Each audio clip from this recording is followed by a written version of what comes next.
Halo semuanya, kali ini saya ingin membawakan sebuah lagu yang berjudul Yumpao Lishi. Tapi saya bawakan dalam bahasa Hakka, oke?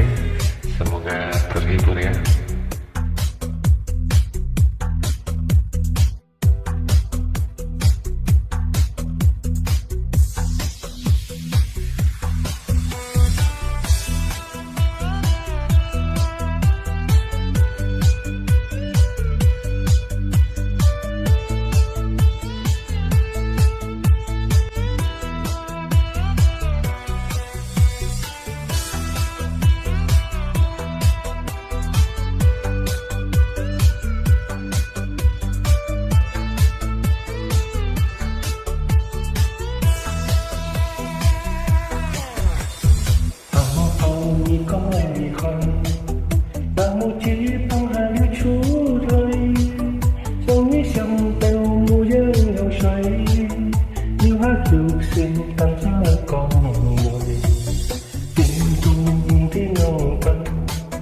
Menikah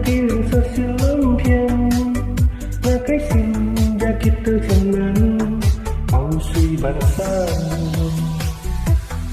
em con ấy trên cái xin thầm nhiên mới bồ chung lại đã tin rằng không hiểu như cái anh ấy đi chỉ tôi ngỡ thêm mong hãy đi hà toàn thân thời ngày ra nhau không nói cây vơi mà ôi đi kim bên nếu trình phôi.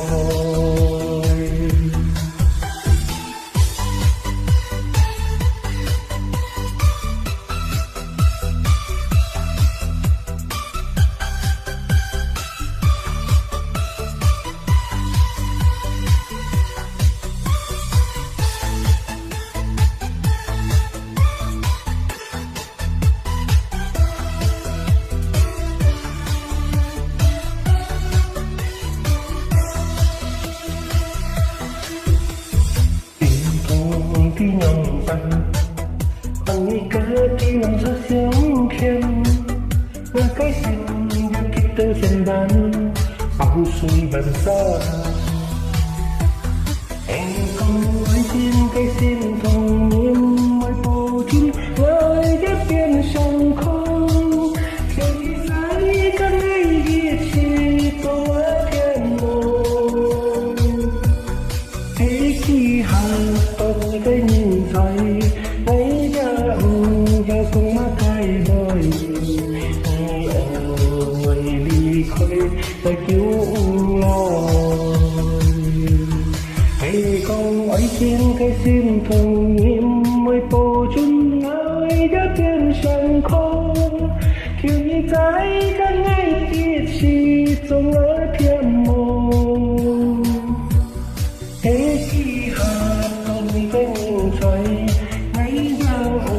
theo con mắt hay vơi mà ôi đi kim tiếng nói chịu phôi hãy khi hà tôi thấy nhìn thấy lấy ra theo con mắt hay vơi